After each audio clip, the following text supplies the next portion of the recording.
Show. हाँ जी मालिक, आज आपका बहुत बहुत स्वागत है। टॉपिक डिस्कशन आज हमारा इस चार्ट रिवीजन का होगा रेसिडेंशियल स्टेटस। रेसिडेंशियल स्टेटस में सबसे पहले हम लोग बात कर लेते हैं, जैसा कि आप जानते हैं एग्जाम ओरिएंटेड अप्रोच पे बात करते हैं। पहली बात कर लेते हैं कि किस तरीके से क्वेश्चन आते हैं और वो कौन कौन से सेक्शन है जो बहुत ज्यादा इंपॉर्टेंट बनते हैं। देखिए, रेसिडेंशियल स्टेटस की अगर मैं बात करूं तो सबसे पहले सेक्शन 6(1) इंपॉर्टेंट बनता है, that is residential status of individual. इसके बाद में आपका सेक्शन नंबर 9 इंपॉर्टेंट बनता है, that is business connection, interest, royalty और एफटीएस। ये वो वाली चीज है जिसके ऊपर क्वेश्चन आता है। ठीक है, तो इंपॉर्टेंट सेक्शन के मामले में 6(1) इज इंपॉर्टेंट और सेक्शन 9 इज इंपॉर्टेंट। ये दो इंपॉर्टेंट कैटेगरी में आते हैं। अब किस तरीके के क्वेश्चन फ्रेम होते हैं हम पहले उसके ऊपर भी बात कर लेते हैं। पहला जो रेसिडेंशियल स्टेटस पे क्वेश्चन आता है वो आपको आता है residential status of individual.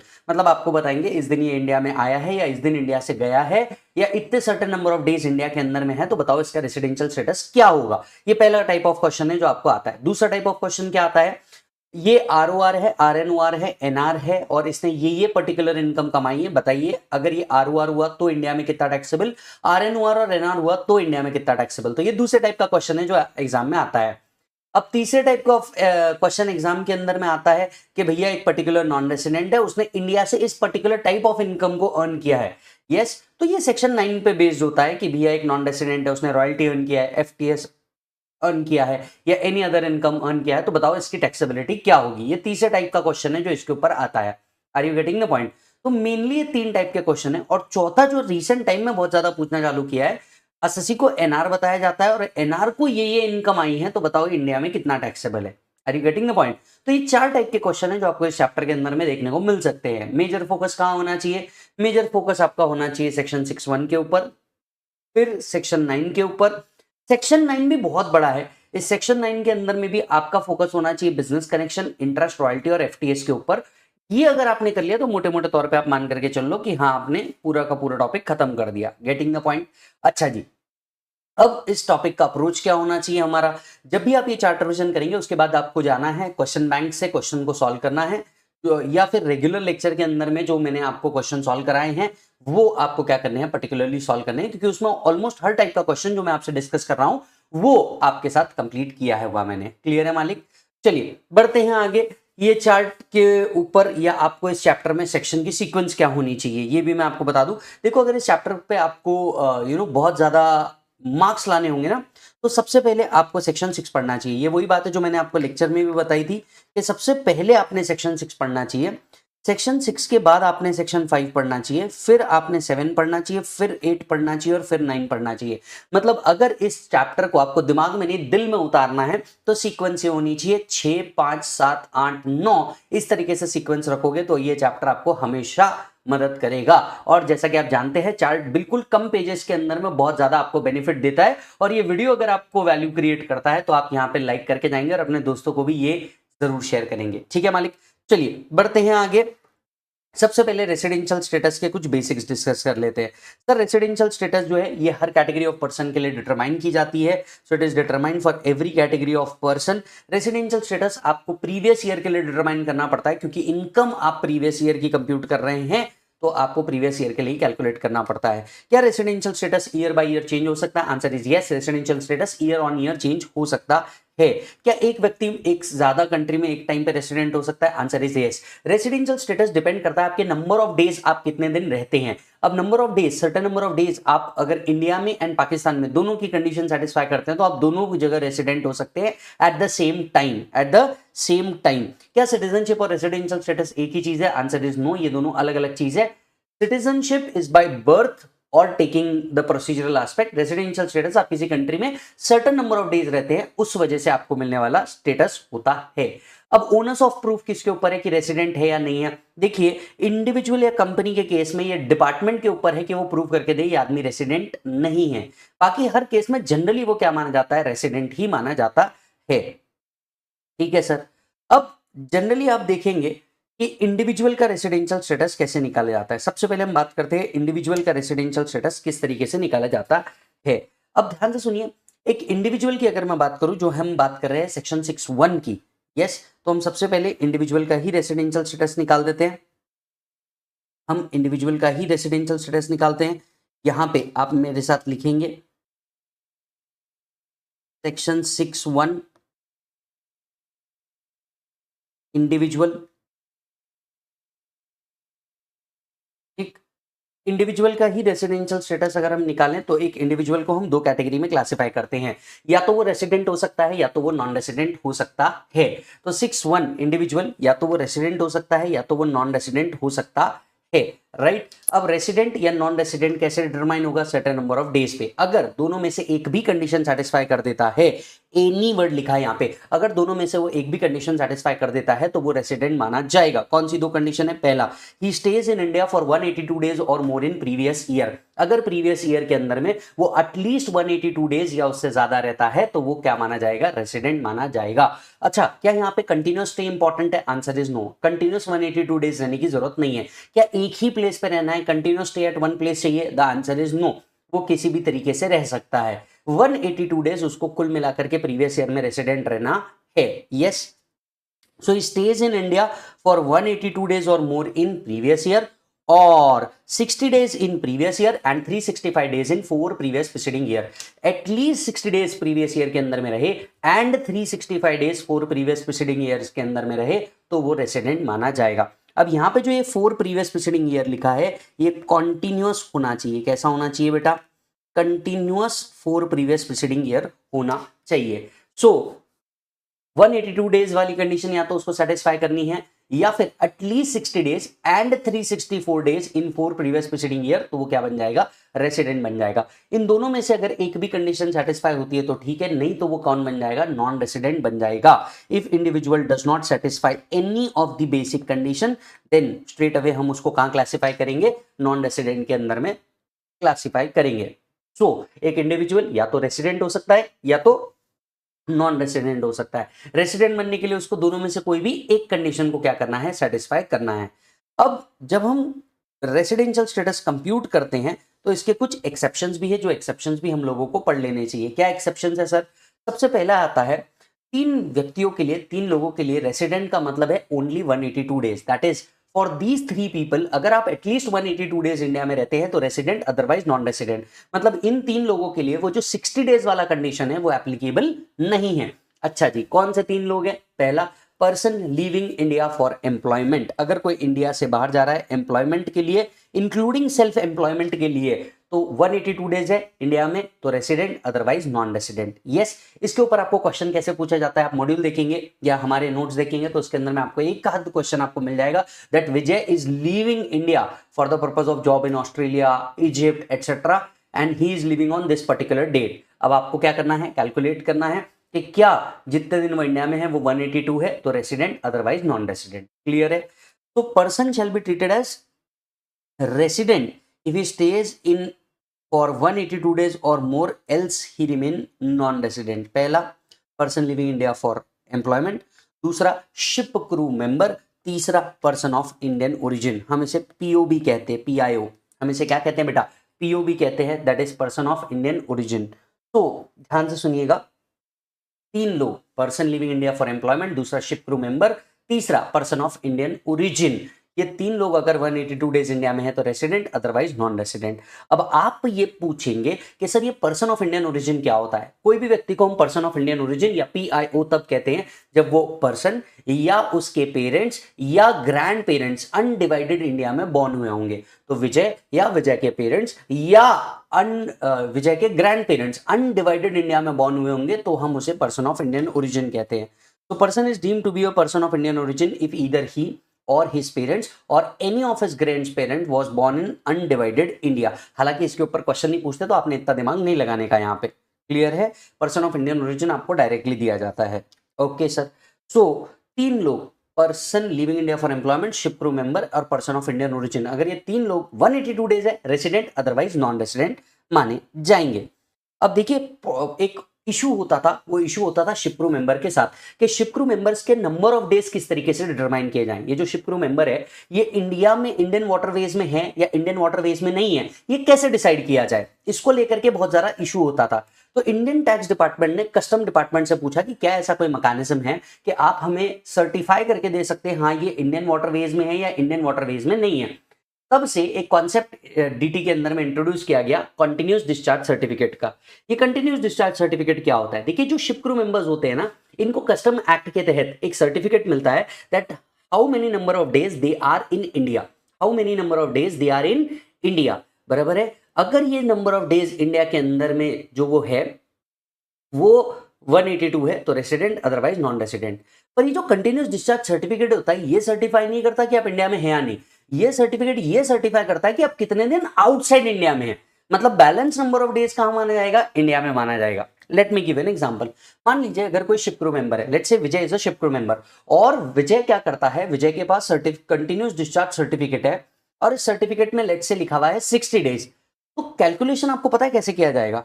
Generally साल में कितने दिन होते हैं? 365, लीप ईयर के केस में 366।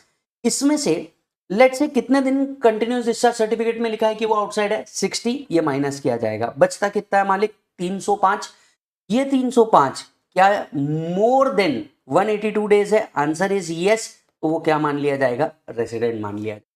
मतलब जितना पीरियड कंटिन्यूस डिस्चार्ज सर्टिफिकेट में लिखा है इसे आपको क्या करना है? माइनस करना है जब आप नंबर ऑफ डेज काउंट करते हैं इंडिया के अंदर में। बाकी नंबर ऑफ डेज हम इंडिया में अज्यूम करते हैं, इसमें से जितना पीरियड वो आउटसाइड इंडिया है, और ये सर्टिफिकेट कौन इशू करता है? Custom act, right. ये एमसीक्यू में पूछा जा सकता है। उतना माइनस कर दो, बैलेंस अगर 182 के ऊपर है resident, otherwise non resident. So while continuing the number of days, या while counting the number of days in India for a ship crew member, period mentioned in CDC should be ignored. उतना period क्या किया जाएगा? Ignore किया जाएगा। यहाँ ignore करने का मतलब क्या है? आपको number of days in India से उसको क्या करना है? माइनस करना है। बैलेंस अगर 182 या उससे ऊपर है तो रेसिडेंट, अदरवाइज नॉन रेसिडेंट। खत्म। तो चलिए वापस आते हैं, एक पर्सन को क्या माना जाता है सर? रेसिडेंट माना जाता है अगर दोनों में से एक कंडीशन वो सेटिस्फाई करता है। पहला, he stays in India for 182 days or more in previous year। दूसरा, at least 60 days in previous year and 365 days in 4 previous preceding year। तो वो क्या बन जाएगा? रेसिडेंट बन जाएगा। 3 लोगों के लिए रेसिडेंट का मतलब है ओनली 182 डेज। पहला, person living India for employment. दूसरा, शिप क्रू मेंबर। तीसरा, person of Indian origin. Ship crew member के लिए उतना पीरियड जितना सीडीसी में लिखा है उतना हम क्या कर देंगे सर? माइनस कर देंगे। क्लियर है मालिक? अब यहां से बढ़ते हैं आगे। सिर्फ रेसिडेंट होने से काम नहीं चलता, इन्हें क्या करना पड़ता है सर? फर्दर क्लासिफाई करना पड़ता है आरओआर या आरएनओआर के अंदर में। तो सिर्फ रेसिडेंट होने से काम नहीं चलता, मम्मी को बोलो कॉम्प्लान पिलाए और इसे आरओआर या आरएनओआर में क्लासिफाई करें। सर हम ये क्लासिफिकेशन क्यों कर रहे हैं? क्योंकि आपकी टोटल इनकम तब तक कंप्यूट नहीं हो सकती जब तक कि आप रेसिडेंशियल स्टेटस ना डिटरमाइन कर लो दोस्त। तो जब तक आपका रेसिडेंशियल स्टेटस डिटरमाइन नहीं होगा तब तक कि आपका क्या नहीं हो सकता? टोटल इनकम कंप्यूट नहीं हो सकती। तो ऐसे केस में हम एक रेसिडेंट होने के बाद उसे फर्दर क्लासिफाई करते हैं इनटू आरओआर और आरएनओआर। आरओआर या आरएनओआर में हम इसे क्या करते हैं मालिक? फर्दर क्लासिफाई करते हैं। आरओआर का मतलब होता है रेसिडेंट, ऑर्डिनरीली रेसिडेंट। आरएनओआर का मतलब होता है resident, not ordinarily resident. ROR बनने के लिए दोनों कंडीशन को सेटिस्फाई करना जरूरी है और यही चीज लिखी है सेक्शन 66 के अंदर में। सेक्शन 66 आपको आरओआर की दोनों कंडीशन को प्रोवाइड करता है। क्या कंडीशन है सर? पहली कंडीशन, बोथ कंडीशन को सेटिस्फाई करनी पड़ेगी। कैसी बेटा? बोथ कंडीशन को सेटिस्फाई करनी पड़ेगी। Condition number 1, he is resident in any 2 out of 10 previous preceding year. क्या वर्ड लिखा है? एनी 2। 10 में से कोई भी 2 साल में आप रेसिडेंट होने चाहिए, और रेसिडेंट होने की कंडीशन क्या है? दोनों में से कोई भी एक। तो कोई भी 10 साल में से 2 साल आप रेसिडेंट बन जाएं तो आपको हम आरओआर में क्लासिफाई कर देंगे। 10 में से कोई भी 2 साल अगर आप रेसिडेंट बन जाते हैं तो हम आपको क्या क्लासिफाई करेंगे? आरओआर। एंड क्या लिखा है बेटा? And he has been in India for 730 days और more in 7 previous preceding year. और इंडिया में एटलीस्ट उनको कितने दिन रहना है? 730 डेज और more in 7 previous preceding year. 730 days और more in 7 previous preceding year. 7 साल में से 730 डेज एटलीस्ट आपने कहां रहना है? इंडिया के अंदर में रहना है। अगर ये दोनों कंडीशन आप सेटिस्फाई कर देते हैं दोस्त तो आप क्या माने जाएंगे? आरओआर माने जाएंगे। यस। चलो वापस से कंडीशन को देखो। कंडीशन क्या बोलती है? कंडीशन बोलती है कि भैया he must be resident for any 2, क्या बोल रहा है वो? Any 2 out of 10 previous preceding year and he is in India for 730 days in 7 previous preceding year. Right.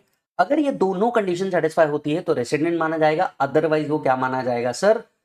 आरएनओआर की तरफ बढ़ जाएगा। सो अगर आरएनओआर कब माना जाएगा?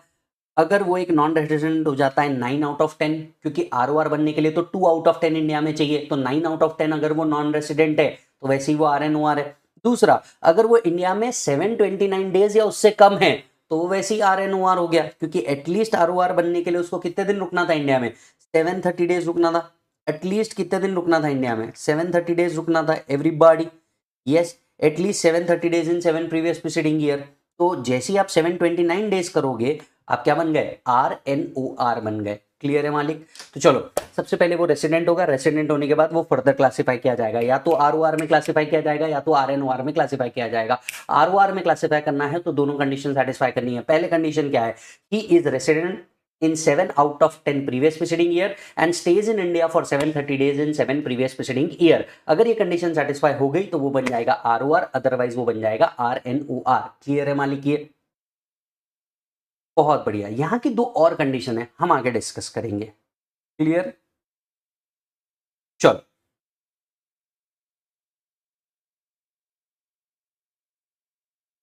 पर्सन जो इंडिविजुअल है हम उसे आरओआर या आरएनओआर में क्लासिफाई करते हैं। अब इसी के साथ साथ एक और कॉन्सेप्ट आता है, इसी के साथ साथ एक और कॉन्सेप्ट आता है, वो है डीम्ड रेसिडेंट का। और डीम्ड रेसिडेंट के साथ साथ कुछ इंडियन सिटीजनशिप के लिए भी रेसिडेंशियल स्टेटस डिटरमाइन किए गए हैं। जैसा कि आप जानते हैं, हम थोड़ा बहुत हिस्ट्री तो आपको साथ साथ में बताते ही हैं। यस, तो ये हिस्ट्री मैं आपको सबसे पहले समझा देता हूँ। निर्मला सीतारमन जी ये देख रही थी कि कई इंडियन सिटीजन हैं, राइट, जो ऐसे तो आउटसाइड इंडिया, वो इंडिया के अंदर में आते ही आते हैं। जैसे बहुत सारे भारतीय मूल के निवासी पूरे विश्व भर में फैले हुए हैं। यस और नो? अब ये इंडिया के अंदर में आते हैं और क्योंकि वो इंडिया से कनेक्टेड है तो उनका कुछ ना कुछ इन्वेस्टमेंट यहाँ पे होता ही था। अब ऐसे केस में क्या हो जाता था कि वो लोग certain number of days India में आ रहे थे या सर्टन इनकम वो कमा रहे थे, तो ऐसे केस में वो जबरदस्ती में रेसिडेंट बन जाते थे, जबकि वो रहते आउटसाइड इंडिया ही है।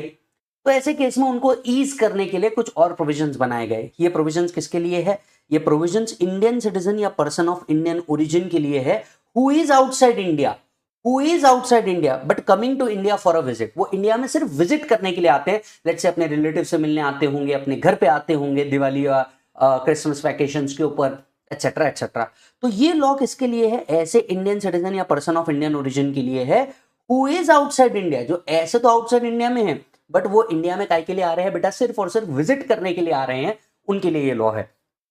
अगर मान लो वो इंडिया में विजिट करने के लिए आते हैं और उनकी इनकम 15 लाख रुपए तक की है, कहां से? इंडियन सोर्सेस से।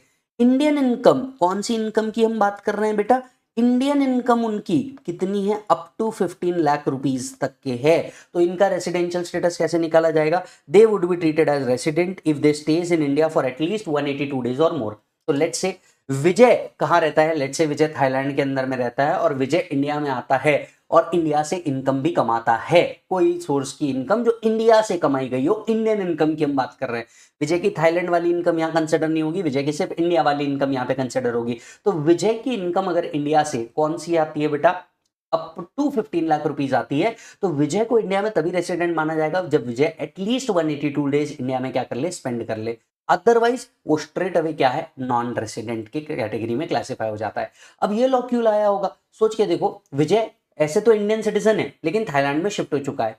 अब साल में 2 बार विजय इंडिया के अंदर में आता था, दिवाली पे आता था, न्यू ईयर पे आता था, क्रिसमस पे आता था और कोई और फंक्शन पे आता था। 60 डेज वाला कंडीशन लाने के चक्कर में ये ऑटोमेटिकली क्या बन जाते थे? रेसिडेंट बन जाते थे। अब वो व्यक्ति जो अब इंडिया में है ही नहीं, उसको 60 डेज वाला कंडीशन देके आप कर भी क्या लोगे? इसीलिए वो 60 डेज वाला हटा दिया। इनको बोला कि देखो, अगर आप इंडियन सिटीजन हो, ऐसे आउटसाइड इंडिया हो और इंडिया में से विजिट करने आते हो और ऐसे केस में आपका इंडिया से इनकम भी आता है 15 लाख रुपए तक के, आपको हम रेसिडेंट तभी मानेंगे जब आप एटलीस्ट 182 डेज इंडिया के अंदर में होंगे। तो क्वेश्चन बैंक के अंदर में मैंने इसके ऊपर क्वेश्चन भी रखा है, जरूर चेक करिएगा। दूसरा, अगर इनकम उनकी 15 लाख के बियॉन्ड आ रही होगी तो उनका रेसिडेंशियल स्टेटस दो कंडीशन से निकलेगा। अगर उनकी इनकम 15 लाख के बियॉन्ड आ रही होगी तो उनका रेसिडेंशियल स्टेटस दो कंडीशन से निकल सकता है, दोनों में से कोई भी एक सेटिस्फाई करना पड़ेगा। क्या वर्ड लिखा है? एनी। दोनों में से कोई भी एक सेटिस्फाई कर दिया तो रेसिडेंट माना जाएगा। क्या क्या कंडीशन है? पहला, he stays in India for 182 days और more in previous year। Basic condition 182 days या उससे ज्यादा है तो रेसिडेंट तो मान ही लिया जाएगा। दूसरा, 120 days in previous year and 365 days in 4 previous preceding year।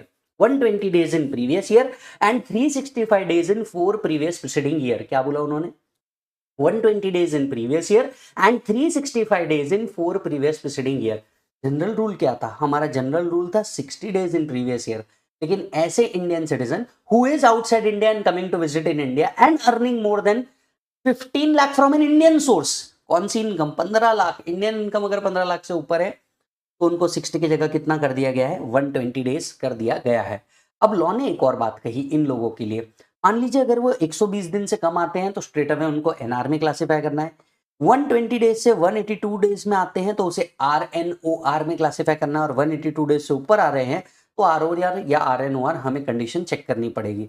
मतलब 120 डेज से नीचे ही आ रहे होंगे तो स्ट्रेट अवे एनआर में क्लासिफाई कर दो. 120 डेज से लेके 182 डेज तक के आ रहे होंगे तो हम उसे आरएनओआर में क्लासिफाई करते हैं, और 182 डेज से भी कम में आ रहे हैं तो हम उसे 182 डेज से भी ज्यादा आ रहे हैं तो हम उसे, डिपेंड करता है रेसिडेंशियल स्टेटस क्या है, उस पर क्लासिफाई करते हैं.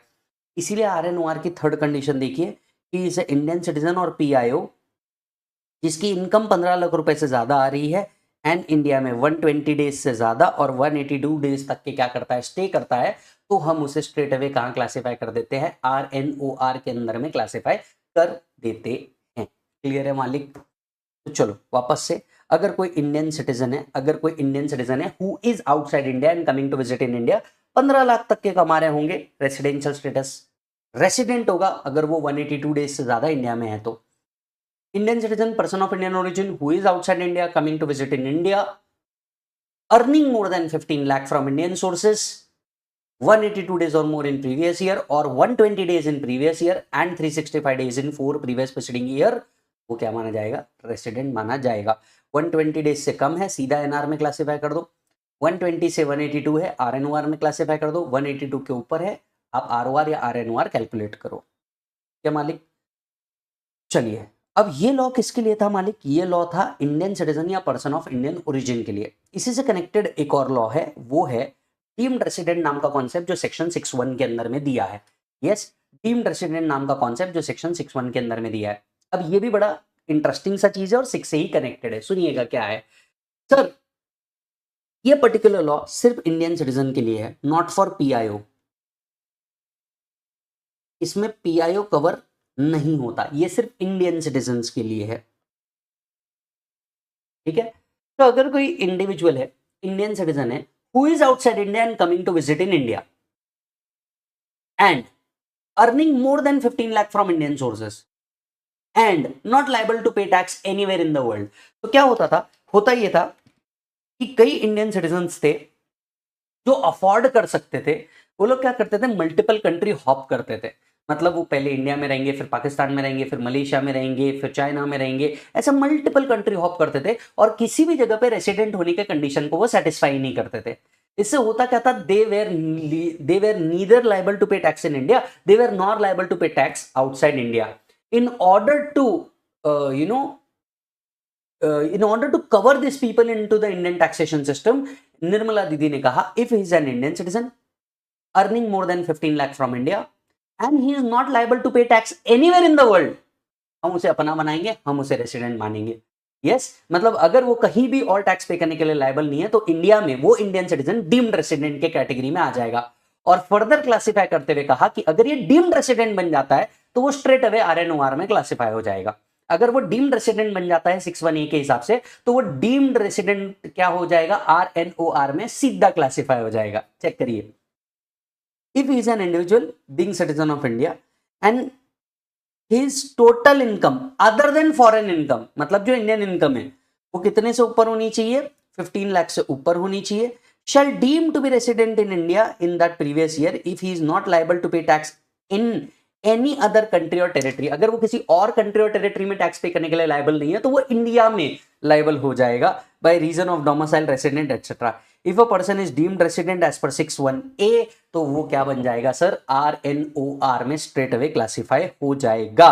तो यहां देखिए RNOR का लास्ट पॉइंट यही है, अगर वो डीम्ड रेसिडेंट बन जाता है तो वो स्ट्रेट अवे RNOR में क्लासिफाई हो जाएगा. तो RNOR की कितनी कंडीशन हो गई? 4 कंडीशन हो गई. पहला, अगर वो 61 की कंडीशन 66 की कंडीशन सेटिस्फाई नहीं करता, मतलब he is non resident for 9 out of 10 years. दूसरा, he is staying in India for 729 days or less. तीसरा, ही is an Indian citizen, person of Indian origin, earning more than 15 lakh in India, staying between 120 days and 182 days. और चौथा, अगर वो deemed resident है 6(1)(a) के हिसाब से तो भी वो RNOR में क्लासिफाई हो जाएगा।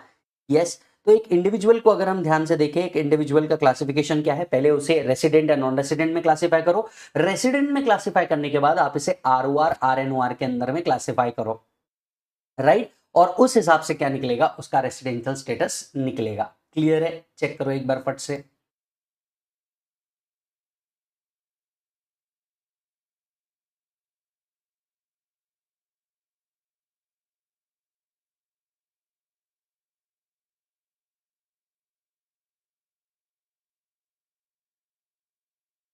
है ना बेटा? चलो दोस्तों, तो अब हम लोग करने जा रहे हैं रेसिडेंशियल स्टेटस ऑफ HUF।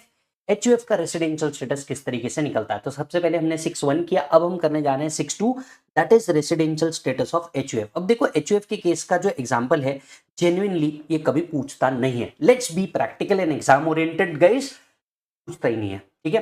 फिर भी मैं आपको बता देता हूं, if control and management Holi और पार्टली सिचुएटेड इन इंडिया तो रेसिडेंट, अदरवाइज नॉन रेसिडेंट। मतलब अगर कंट्रोल एंड मैनेजमेंट किसी भी HUF का होली या पार्टली भी इंडिया में सिचुएट किया जाता है तो वो रेसिडेंट माना जाएगा। अब ये कंट्रोल एंड मैनेजमेंट क्या होता है? Decision making power. डिसीजन कहां लिए जाते हैं? अगर HUF का डिसीजन होली इंडिया में लिए जाते हैं या पार्टली भी इंडिया में लिए जाते हैं तो रेसिडेंट है। तो 99% आप सीधे ही बोलोगे ना रेसिडेंट है। 10 में से अगर एक डिसीजन भी इंडिया में आ गया तो वो हो गया ना part of the decision in India, ऐसे ही आप कौन बन गए? रेसिडेंट। इसलिए मोस्टली HUF को रेसिडेंट माना जाता है। पिछले 10 साल और 20 अटेम्प्ट में इस पर कभी क्वेश्चन नहीं पूछा गया है, ना CA एग्जाम में, ना CA एग्जाम में, ना CA में एग्जामिनेशन में, ना फाइनल लेवल पे, ना इंटर लेवल पे, कभी नहीं पूछा गया है ये क्वेश्चन, ठीक है। If control and management is Holi situated outside India तो वो क्या बन जाता है? नॉन रेसिडेंट बन जाता है, ठीक है। अच्छा, जैसे इंडिविजुअल को हम लोग क्लासिफाई करते हैं ROR RNOR में, ठीक उसी तरीके से HUF is also classified into ROR RNOR, but with a twist. If कर्ता सेटिस्फाई 6(6) कंडीशन कौन सी थी? ये वाली कंडीशन 6(6) की कंडीशन थी, ठीक है। अगर कर्ता 6(6) को सेटिस्फाई करता है तो whole HUF is classified into ROR। If कर्ता do not satisfy 6(6), whole HUF is RNOR। मतलब HUF के केस में ROR या RNOR का क्लासिफिकेशन कर्ता डिसाइड करता है। मतलब कर्ता अगर इंडिया में 6(6) की कंडीशन सेटिस्फाई करता है, the HUF is classified as ROR. If the कर्ता do not satisfy the condition of 6(6), the HUF will be RNOR. तो HUF को भी हम ROR RNOR के बेसिस पे क्या करते हैं दोस्त? क्लासिफाई करते हैं। वो भी, तो क्या मैं ऐसा कह सकता हूं only individual in HUF could be classified as ROR RNOR, rest all other person is either resident or non resident. Are you getting the point? ये लाइन आपको MCQ में पूछेंगे, पहले ही बता रहा हूं। Only individual in HUF can be classified as ROR RNOR, else all other person are either resident or non resident. Clear मालिक? चलिए, अब 6(1) डन हो गया, 6(2) डन हो गया, मैं सीधा 6(4) पे जा रहा हूं। 6(3) बाद में करते हैं, पहले हम 6(4) पे जाएंगे। 6(4) क्या कहता है? Residential status of other. 6(1) is for individual, 6(2) is for HUF, 6(3) is for company, 6(4) is for other. तो हम 6(3) को बाद में कर रहे हैं, पहले 6(4) को कर रहे हैं, ठीक है। 6(4) मतलब residential status of other. Others में कौन आया? इंडिविजुअल हो गया, HUF हो गया, कंपनी हट गया, मतलब फर्म, AOP, BOI, AJP, वो सब इसमें क्लासिफाई हुए। बड़ा ही सिंपल है, कट कॉपी पेस्ट जो हम लोगों ने कहां पढ़ा है? HUF में पढ़ा है। अगेन एग्जामिनेशन में नहीं पूछा जाता, पिछले 10 साल 20 अटेम्प्ट में कभी नहीं आया है, ना CA एग्जाम में, ना CMA एग्जाम में। चलिए फोकस करिए। अगर कंट्रोल एंड मैनेजमेंट होली और पार्टली इंडिया में सिचुएटेड है तो वो रेसिडेंट है, अदरवाइज नॉन रेसिडेंट है। तो 10 में से अगर एक डिसीजन भी पार्टनरशिप फर्म का इंडिया में हो जाता है तो मालिक वो कौन है? रेसिडेंट है, अदरवाइज वो नॉन रेसिडेंट है। अगर 10 के 10 डिसीजन आउटसाइड इंडिया हुए वो non resident. Are you getting the point? चलो, तो ये था आपका residential status for individual, residential status for HUF, residential status for others. चलो, अब नेक्स्ट पार्ट जो है हमारा वो आता है residential status of companies, right. 6(3). अब देखो जो इंटर लेवल तक के है ना, इंटर लेवल तक के जो रेसिडेंशियल स्टेटस ऑफ कंपनीज है, इसको भी नहीं पूछा जाता। इसका सबसे ज्यादा इंपॉर्टेंस फाइनल लेवल पे आता है, बट फिर भी आपको दिया है तो हमें पढ़ना है, काम खत्म। यस और नो, राइट। वैसे भी हम छोड़ेंगे तो कुछ नहीं, भले ही चार्ट है पर हम छोड़ेंगे कुछ नहीं, ये बात आप हमेशा याद रखिएगा। Residential status of companies, companies के केस में एक बात याद रखिए, अगर ये इंडियन कंपनी है तो ऑलवेज रेसिडेंट, इंडियन कंपनी है तो ऑलवेज रेसिडेंट। फॉरेन कंपनी के केस में पोयम अगर इंडिया में है तो रेसिडेंट, पोयम अगर आउटसाइड इंडिया है तो नॉन रेसिडेंट। अब आपके मन में सवाल उठेगा, भाई साहब ये पोयम क्या है? पोयम का मतलब होता है प्लेस ऑफ इफेक्टिव मैनेजमेंट। क्या बोला जाता है? इसे कहा जाता है poem, place of effective management. हालांकि ये प्लेस ऑफ इफेक्टिव मैनेजमेंट कैसे निकलता है, ये कंसेप्ट आपको फाइनल में कवर है, इंटर में कवर नहीं है। इंटर में आपको सिर्फ और सिर्फ इतना कवर है, इतना ही पढ़ना है। इंडियन कंपनी है ऑलवेज रेसिडेंट, फॉरेन कंपनी का पोयम इंडिया में है तो रेसिडेंट, पोयम आउटसाइड इंडिया है तो नॉन रेसिडेंट। काम खत्म। आपको इंटर लेवल पे रेसिडेंशियल स्टेटस ऑफ कंपनीज में इतना ही पढ़ना है। The concept of POEM is covered in finals. Getting the point? Check कर लो इसको एक बार।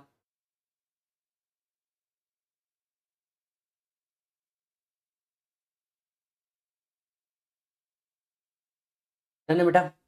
चलिए अब नेक्स्ट चालू करते हैं हम लोग। सेक्शन 6 तो हमारा खत्म हुआ, 6 के बाद आते हैं 5 के ऊपर। चलो एक बार रिवाइज कर लेते हैं। 6.1 was for individual, 6.2 was for HUF, 6.3 was for company and 6.4 was for other SSC. मैंने क्या कहा था? सबसे पहले 6 पे जाओ, 6 से आपको कहां जाना है? 5 पे जाना है। तो आइए नेक्स्ट सेक्शन करते हैं, सेक्शन 5। देखो सेक्शन 5 वो सेक्शन है जो आपकी टोटल इनकम को डिटरमाइन करता है, मतलब टोटल इनकम किस तरीके से निकलेंगी उसको डिटरमाइन करता है। ये सुनो, अब इस पूरे गेम में ये वाला जो चार्ट है ना, ये वाला चार्ट सबसे इंपॉर्टेंट है, जो आपका डिसीजन देता है कि आरओआर, आरएनओआर और एनआर को किस तरीके की इनकम कौन कौन सी कहां कहां टैक्सेबल है। कंसेप्ट को ध्यान से सुनिए, क्योंकि इसी के तहत हम लोग आगे 7, 8 और 9 पे जाएंगे। अब जैसे कि आप जानते हैं इंडिविजुअल एचयूएफ को हम दो ही पार्ट में क्लासिफाई कर सकते हैं, या तो वो रेसिडेंट आरओआर है, या तो वो आरएनओआर है, या तो वो एनआर है। यस, अदर देन इंडिविजुअल और एचयूएफ को हम क्लासिफाई करते हैं या तो रेसिडेंट या नॉन रेसिडेंट पे। मतलब इंडिविजुअल एचयूएफ क्लासिफाई होते हैं 3 केसेस में, आरओआर, आरएनओआर या एनआर, और बाकी सारे एसएससी, अदर एसएससी या तो आर या तो एनआर के बेसिस पे क्लासिफाई होते थे। यस, अब इन्हें दो ही तरीके की इनकम आ सकती थी, इंडियन इनकम और फॉरेन इनकम। कितने तरीके की इनकम आ सकती है? दो ही तरीके की इनकम आ सकती है, इंडियन इनकम या फॉरेन इनकम। अब ध्यान से सुनिए, इंडियन इनकम या फॉरेन इनकम, ऐसी दो ही इनकम इन्हें आ सकती है। अब समझते हैं सबसे पहले फॉरेन इनकम मतलब क्या होता है। तो थोड़ा सा ऊपर आइए, आपको दिखेगा फॉरेन इनकम मतलब क्या होता है। What is a foreign income? N income which is not an Indian income is a foreign income. भाई साहब, मतलब इसको कहते हैं डेफिनेशन, इसको कहा जाता है डेफिनेशन, एक इनकम जो इंडियन इनकम नहीं है उसे हम कहेंगे foreign income. So income which is not received in India, not deemed to be received in India, not accrued in India or not arise in India. इसको हम सीधे शब्दों में कह सकते हैं income which is not an Indian income is called as foreign income. आते हैं दूसरा समझने के लिए, इंडियन इनकम मतलब क्या होता है। तो बेटा यहाँ पे इंडियन इनकम आपको लिखा हुआ है, ये सबसे काम की चीज है। Point number 1, income which is received in India. अगर ट्रांजैक्शन इंडिया में हुआ है, जिसका पैसा इंडिया में मिला है, it is always an Indian income and taxable in India. काम खत्म। तो ट्रांजैक्शन किसके बीच में हो रहा है ये इररिलेवेंट है। अगर दो नॉन रेसिडेंट के बीच में ट्रांजैक्शन हो रहा है पर पैसा इंडिया में मिल रहा है, इसे हम इंडियन इनकम मानेंगे। यस, और अगर ये इंडियन इनकम रहता है तो Indian income is taxable to all, चाहे आप आरओआर हो, चाहे आप आरएनओआर हो, चाहे आप एनआर हो, Indian income will be taxable to all. और इसीलिए क्या किया जाता है, इंडियन इनकम किसको बोलते हैं? An income which is received in India is called as an Indian income. दूसरा, deem to be received in India. अगर ये पैसा deem to be received in India है तो भी वो इंडियन इनकम माना जाएगा। सेक्शन 7 एंड 8 के तहत deem to be received in India पढ़ा जाता है। सेक्शन 7 एंड 8 के तहत deem to be received in India पढ़ा जाता है। तीसरा, अक्रूड और अराइज इन इंडिया। अगर पैसा अक्रू या अराइज इंडिया में हुआ, even though received outside India हुआ, तो भी वो इंडियन इनकम को क्लासिफाई होगा। मतलब मान लीजिए मेरे आपको सर्विसेज दी इंडिया के अंदर में, और मैंने आपसे कहा पैसा डिपॉजिट कर दीजिए मेरे इराकियन बैंक अकाउंट के अंदर में। नाउ अंडरस्टैंड, मेरे सर्विसेज इंडिया में दी, मतलब पैसा अक्रू या अराइज तो इंडिया में हुआ, even though received outside India, the amount will be taxable as Indian income in India. चौथा, डीम टू अक्रू और अराइज इन इंडिया। और ये डीम टू अक्रू और अराइज इन इंडिया आपको पता है कहां लिखा है? ये लिखा है सेक्शन नंबर 9 के अंदर में। डीम टू अक्रू और अराइज इन इंडिया, ये कहां लिखा है? सेक्शन 9 के अंदर में। तो चलो कम ऑन, इंडिविजुअल को, एचयूएफ को हम 3 पार्ट में क्लासिफाई करते हैं, आरओआर, आरएनओआर, एनआर। इन्हें दो तरीके की इनकम अराइज हो सकती है, Indian income, foreign income. What is foreign income? Which is not an Indian income. What is Indian income? जिसके 4 क्राइटेरिया है, received in India, deem to be received in India, accrued in India, deem to be accrued in India. चलो come on, once again, received in India, deem to be received in India, accrued in India, deem to be accrued in India. ऐसे 4 criteria है। Clear है? अच्छा जी, अब understand कीजिएगा, अगर ये Indian income है, Indian income is taxable to all, Indian income is taxable to all assessee. Foreign income अगर है, आरओआर को टैक्सेबल होगा, आरओआर को फॉरेन इनकम भी टैक्सेबल होगा। मतलब आप समझिए, क्या मैं ऐसा कह सकता हूं आरओआर की ग्लोबल इनकम टैक्सेबल है? द आंसर इज यस दोस्तों, आरओआर की ग्लोबल इनकम टैक्सेबल हो जाती है। सो अगर एसएससी आरओआर है, चाहे वो पैसा इंडिया से आ रहा है, चाहे वो पैसा फॉरेन से आ रहा है, उसकी ग्लोबल इनकम टैक्सेबल है। ऐसा भी बोलना होगा, ROR is just like an Indian husband, घर पे भी पिटेगा, बाहर भी पिटेगा। यस और नो, राइट। आते हैं नेक्स्ट पॉइंट पे। अगर एनआर को कोई फॉरेन इनकम आ रही है तो क्या करेंगे सर? एनआर को अगर कोई फॉरेन इनकम आ रही है तो वो टैक्सेबल नहीं है। Late me give you an example. मान लीजिए डोनाल्ड ट्रंप या जो बाइडेन को कोई इनकम अमेरिका से ही आती है, ना वो इंडिया में रिसीव हो रही है, ना वो इंडिया में अक्रू हो रही है, it will not be taxable in India. Yes. तीसरा आता है आरएनओआर। आरएनओआर को फॉरेन इनकम जो है वो इंडिया में टैक्सेबल होगी, पर वो फॉरेन इनकम कहां से आनी चाहिए? पीजीबीपी से आनी चाहिए। तो आरएनओआर को अगर फॉरेन इनकम आ रही है बिजनेस या प्रोफेशन से, और ये ऐसा बिजनेस प्रोफेशन है जो सेटअप इन इंडिया होगा, ऐसा बिजनेस प्रोफेशन जो सेटअप इन इंडिया है, तो आरएनओआर की वो फॉरेन इनकम टैक्सेबल होगी। तो एसएससी आरएनओआर है, पीजीबीपी इनकम आ रही है, सिर्फ पीजीबीपी इनकम आ रही है, सिर्फ पीजीबीपी इनकम आ रही है, और ये पीजीबीपी इनकम कहां से आ रही है? From a business setup in India, तो वो इनकम कहां टैक्सेबल होगी? इंडिया में टैक्सेबल होगी। तो let me give you an example, let me give you an example. मान लो आरएनओआर है, एचपी इनकम आ रही है आउटसाइड इंडिया से, not taxable in India. RNOR है, आरएनओआर है, और पीजीबीपी इनकम आ रही है आउटसाइड इंडिया से, बट वो बिजनेस कहां से सेटअप है? इंडिया में सेटअप है, taxable in India as Indian income. Clear है मालिक?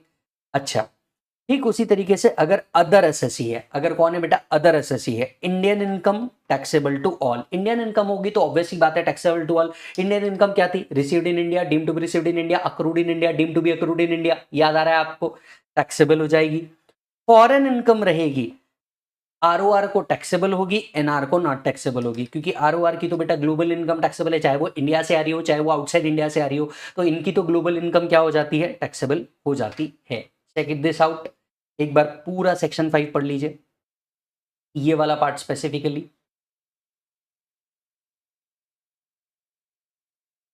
डन है बेटा? चलिए अब आते हैं रेमिटेंस को समझने के लिए। ये रेमिटेंस क्या होता है? अब देखिए, मान के चलिए आप प्रोफेशनल बन गए। यस, आप प्रोफेशनल बनने के बाद आपको जो जॉब मिला वो दुबई के अंदर में मिला, आप पहुंच गए दुबई, लेकिन आपको हमेशा से रहा कि नहीं यार, माता पिता ने मुझे मेरा जीवन दिया है और माता पिता ने मुझे मेरा सब कुछ दिया है, मैं माता पिता को कुछ पैसे भेजूंगा। तो आप क्या करते हैं? आप वहां से 50,000 रुपए हर मंथ अपने मम्मी पापा को इंडिया में रेमिट करते हैं। अब कमाया आपने, और आपने कमाने के बाद उसको क्या कर दिया? इंडिया में रेमिट कर दिया 50,000 रुपए एवरी मंथ। अब क्या ये रेमिटेंस मॉम डैड के हाथ में टैक्सेबल होगा क्या? ये समझने वाली बात है। The answer is no. देखिए, अगर रेमिटेंस आप अप्रूव्ड मोड में करते हैं, ये अप्रूव्ड मोड क्या है? जैसा आरबीआई ने बताया हुआ है, तो आपने बराबर बैंकिंग चैनल के थ्रू क्या किया है? यहाँ पे इंडिया में भेजा है। अब टैक्सेबिलिटी किसके हाथ में होनी चाहिए थी? आपके हाथ में। आप जिसको रेमिट कर रहे हैं उसके हाथ में इसकी टैक्सेबिलिटी नहीं आने वाली। तो अगर आपने पैसा रेमिट इंडिया में किया, इट इज एग्जम्प्ट अगर ये अप्रूव्ड मोड से है। हालांकि अनअप्रूव्ड मोड से है तो ये क्या हो जाएगा? टैक्सेबल हो जाएगा। मतलब मान लीजिए आपने छुप छुपा करके हवाला कर दिया, जिस दिन पकड़ा जाएगा उस दिन इंडिया में क्या हो जाएगा? टैक्सेबल हो जाएगा। हालांकि एक जनरल चीज जो आपको याद रखनी है, remittance in India is totally exempt. Are you getting the point? Remittance in India is totally exempt. अब हम आते हैं, समझते हैं हमको इंडियन इनकम 4 प्रकार की मिली थी मालिक। हमको इंडियन इनकम कितनी मिली थी? 4 प्रकार की मिली थी। Received in India, deem to be received in India, accrued in India, deem to be accrued in India. अब रिसीव्ड इन इंडिया तो बड़ा क्लियर है, पैसा अगर इंडिया में मिला होगा तो वो इंडियन इनकम माना जाएगा। हाँ या हाँ? बराबर। What do you mean by deemed to be received in India? Deemed to be received in India section 7 के अंदर में लिखा है। तो सेक्शन 7 आपको बताता है deemed to be received in India कब माना जाएगा, राइट? 4 केसेस में जो मोस्टली सैलरी से कनेक्टेड है उनके ऊपर ध्यान दीजिएगा। अगर कंट्रीब्यूशन करता है एम्प्लॉयर एम्प्लॉय के अकाउंट में बियॉन्ड 12% ऑफ सैलरी, तो ये deem to be received in India माना जाएगा। मतलब एम्प्लॉय को ना देकर के उसके बिहाफ में अगर रिकॉग्नाइज प्रोविडेंट फंड में भी आपने पैसा डाल दिया और ये बियॉन्ड 12% ऑफ सैलरी है, तो आपके हाथ में ये deem to be received in India and taxable in India माना जाएगा। अब आपके मन में सवाल उठेगा कि सर बियॉन्ड 12% क्यों? याद करके देखिए, अप टू 12% ऑफ सैलरी तो वो एग्जम्प्ट है।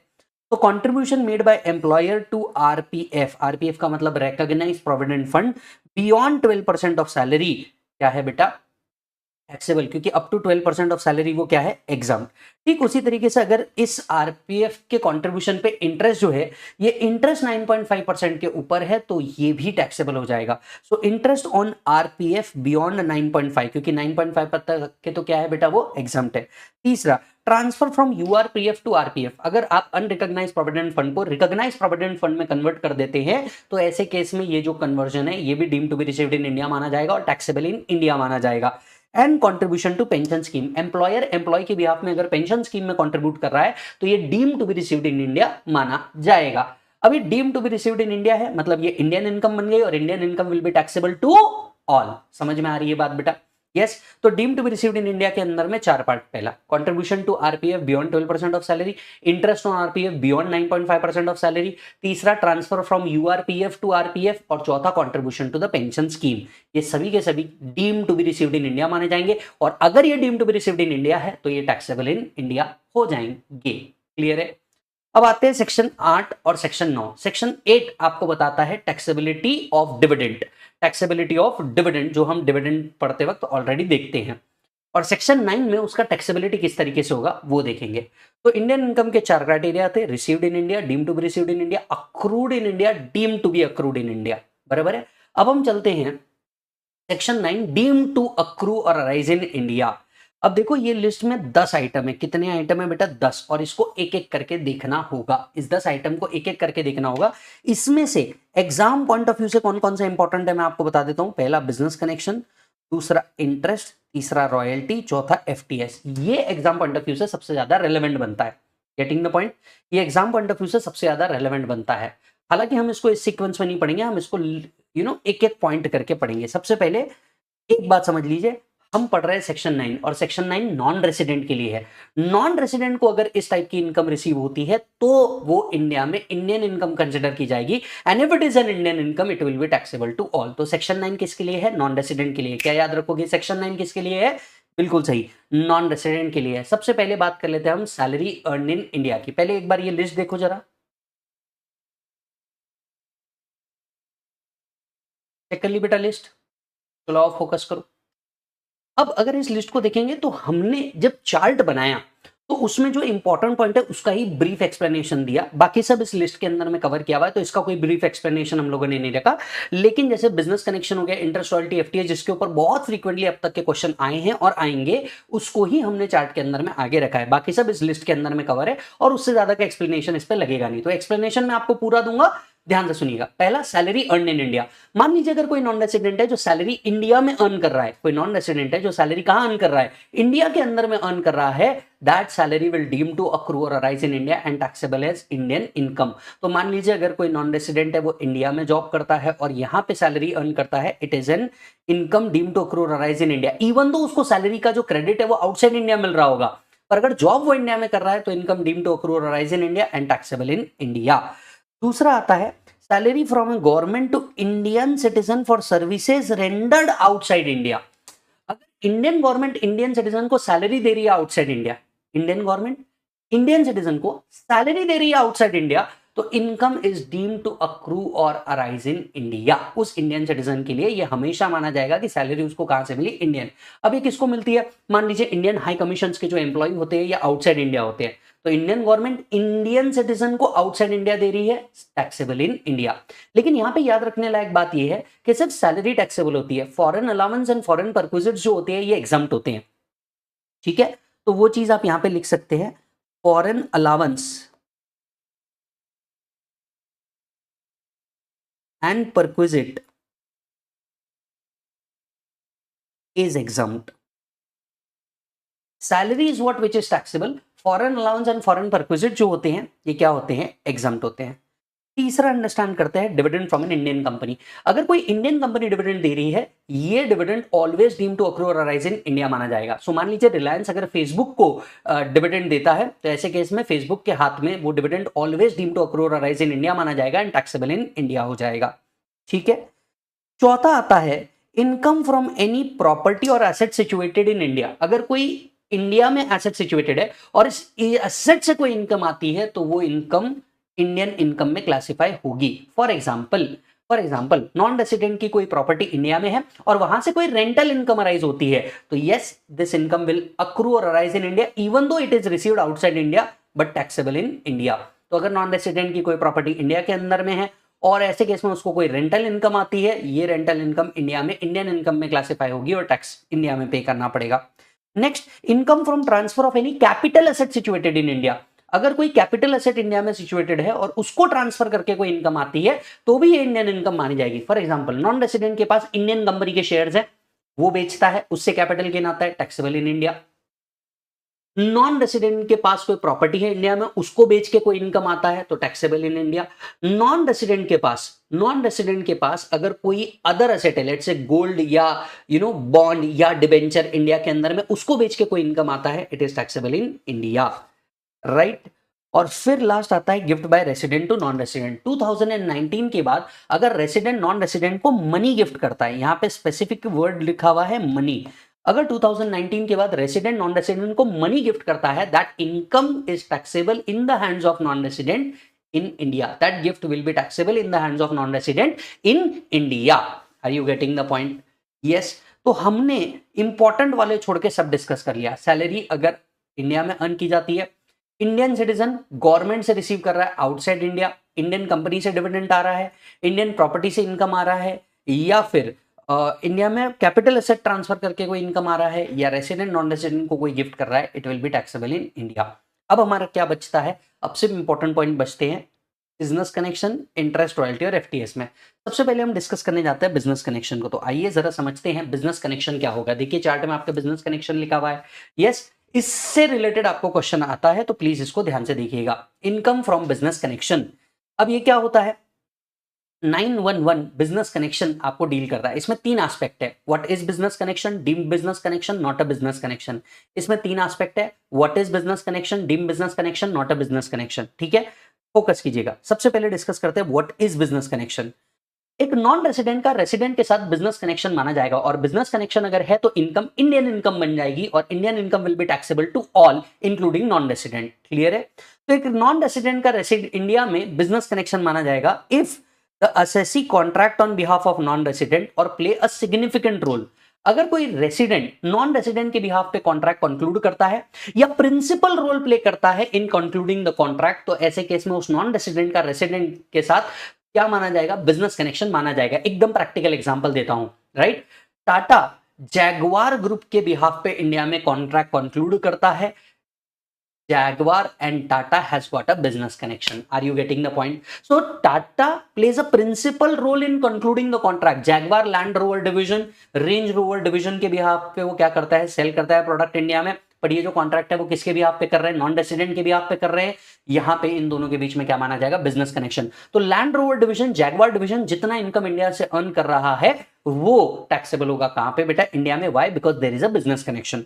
सेकेंड, और maintain stock on behalf of non resident. अगर नॉन रेसिडेंट के बिहाफ पे स्टॉक भी मेंटेन करता है, राइट, तो भी ये क्या माना जाएगा? बिजनेस कनेक्शन माना जाएगा। सो मान लीजिए अगर जैसे एक छोटा सा एग्जांपल देता हूं आपको, Domino's and Jubilant food. Jubilant food Domino's की बिहाफ पे इंडिया में क्या मेंटेन करता है? स्टॉक मेंटेन करता है, और जितने डोमिनोज के स्टोर है वहां पे वो लोग क्या करते हैं? रीफिल करते हैं स्टॉक को।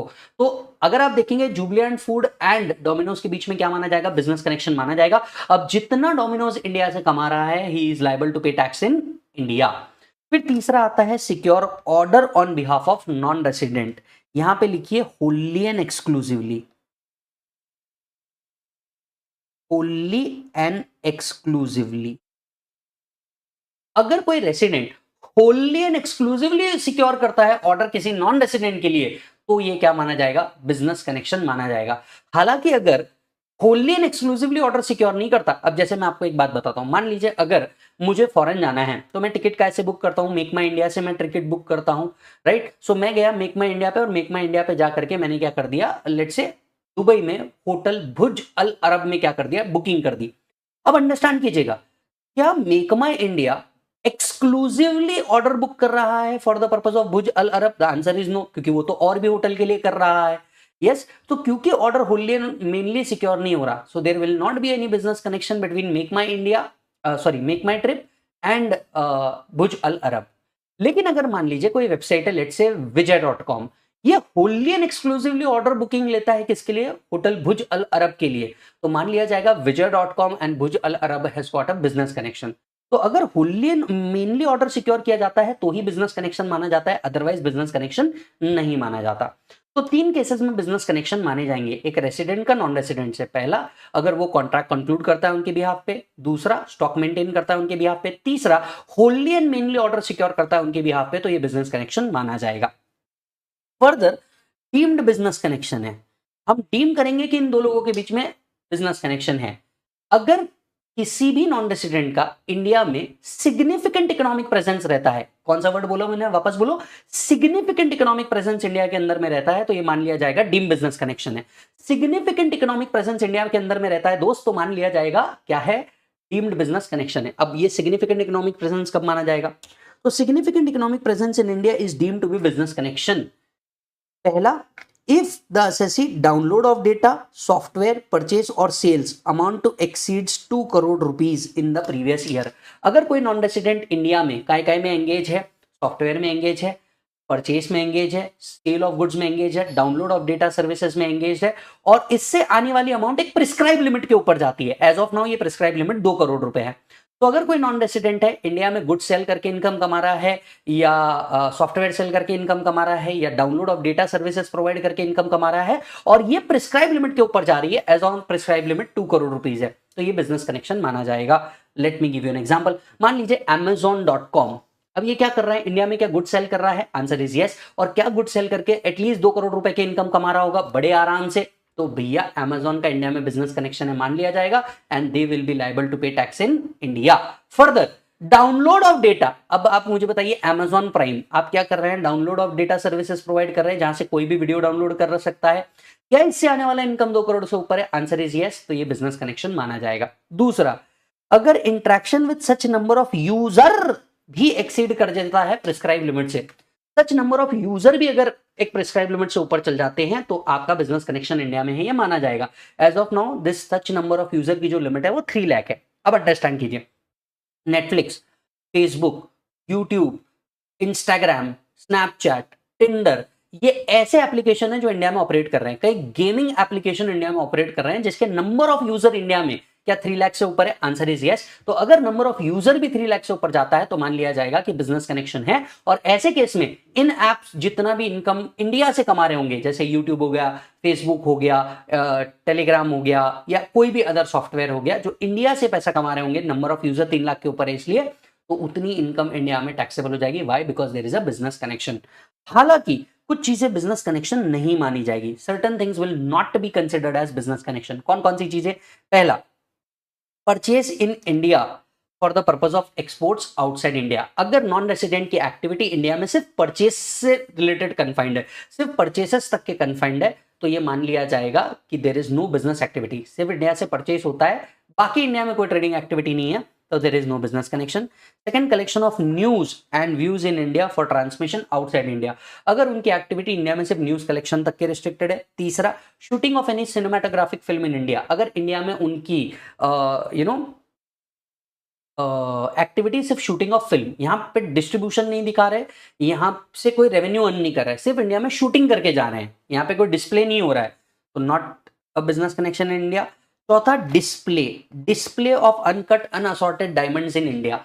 अगर नॉन रेसिडेंट की एक्टिविटी इंडिया में सिर्फ डिस्प्ले तक के है, सेल नहीं, display of uncut unassorted diamond in India तक की एक्टिविटी रिलेटेड है, तो फिर बिजनेस कनेक्शन नहीं माना जाएगा। और जब बिजनेस कनेक्शन ही नहीं है तो भैया इंडिया में टैक्सेबिलिटी नहीं है।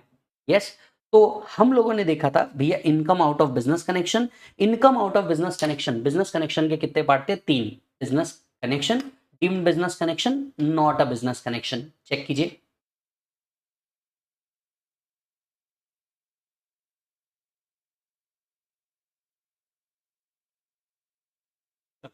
डन हो गया बेटा। अब आते हैं हम लोग क्या करने के लिए, इंटरेस्ट, रॉयल्टी और एफटीएस करने के लिए। बिल्कुल इसी के नीचे दिया हुआ है, जरा चेक करिएगा।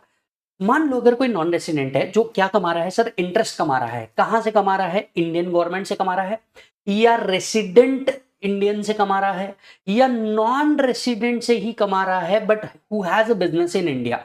मतलब इधर देखिएगा, if interest is payable by, interest कौन पे कर रहा है, interest is payable by government या resident for the activities in India या फिर non resident carrying on business और profession in India to another non resident, उस नॉन रेसिडेंट के लिए जितनी इनकम इंडिया से अर्न करी है, जितनी इंटरेस्ट इनकम इंडिया से अर्न करी है, ये डीम टू अक्रू और अराइज इन इंडिया माना जाएगा और टैक्सेबल इन इंडिया माना जाएगा। सो मान लीजिए इंडियन गवर्नमेंट अगर इंटरेस्ट दे रहा है किसी भी रेसिडेंट को, resident for activities in India अगर इंटरेस्ट दे रहा है किसी नॉन रेसिडेंट को, या नॉन रेसिडेंट ही नॉन रेसिडेंट को इंटरेस्ट दे रहा है for business in India, for business और प्रोफेशन इन इंडिया, तो ऐसे केस में मालिक क्या होगा, ऐसे केस में मान लिया जाएगा that non resident is earning income from India, income will be deemed to accrue और अराइज फ्रॉम इंडिया।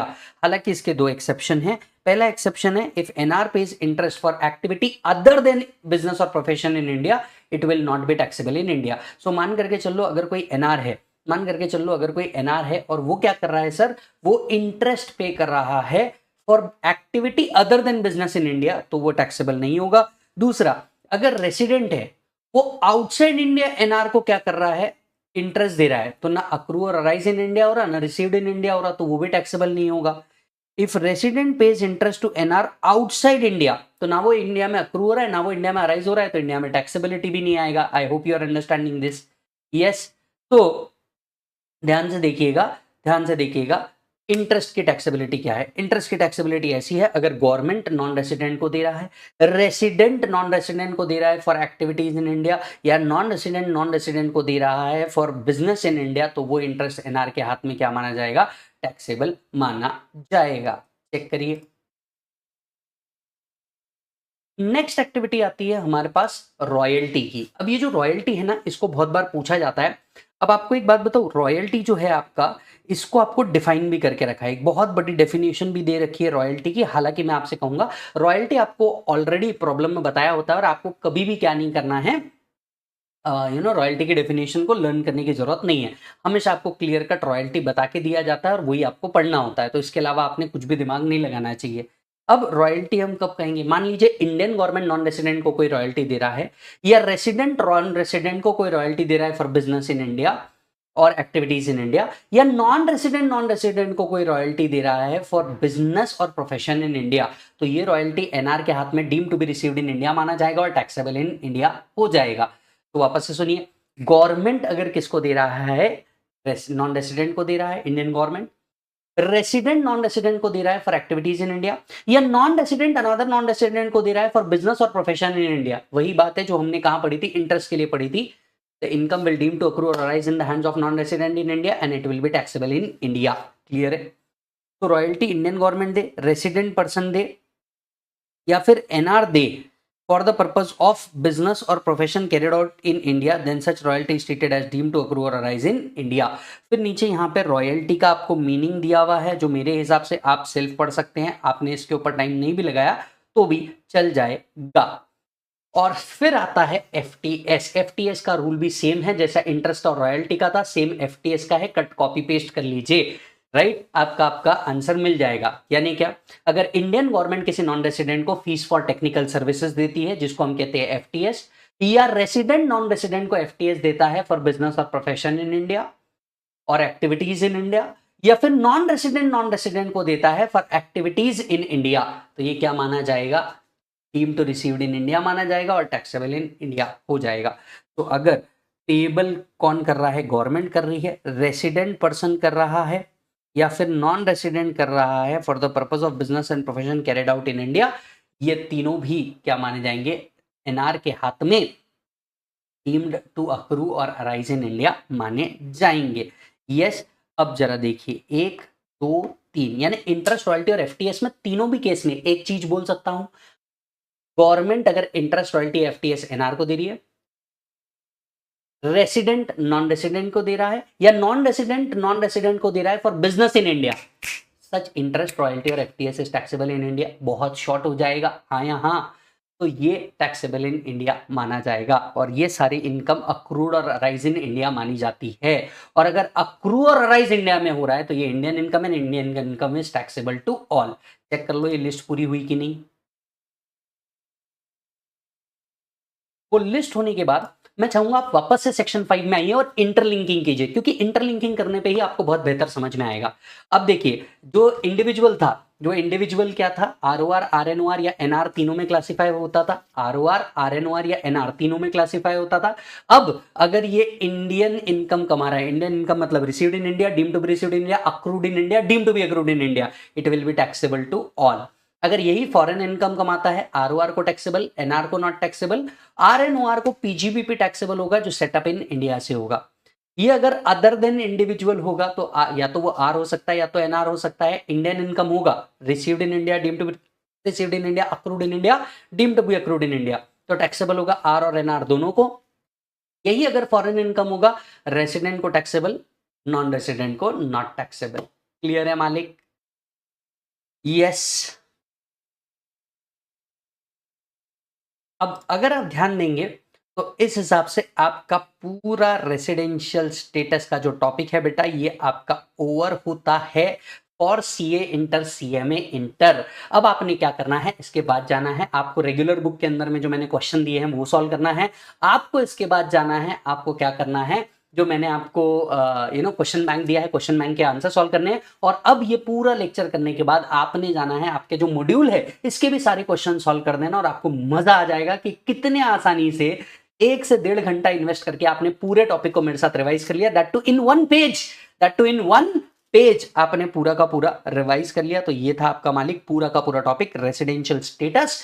मिलूंगा आपसे अगले वीडियो के अंदर में। वीडियो को लाइक जरूर करके जाना, ये हमें मेहनत करने के लिए मोटिवेट करता है, और अपने दूसरे दोस्तों को भी शेयर करना अगर इसने आपको वैल्यू एडिशन जरूर किया होगा तो प्रॉब्लम आंसर सॉल्व कर लीजिएगा। और yes sir, all the best for the purpose of examination. मंत्र हमारा वही रहेगा, पढ़ो तो हद कर दो वरना प्रोग्राम रद्द कर दो। Take care.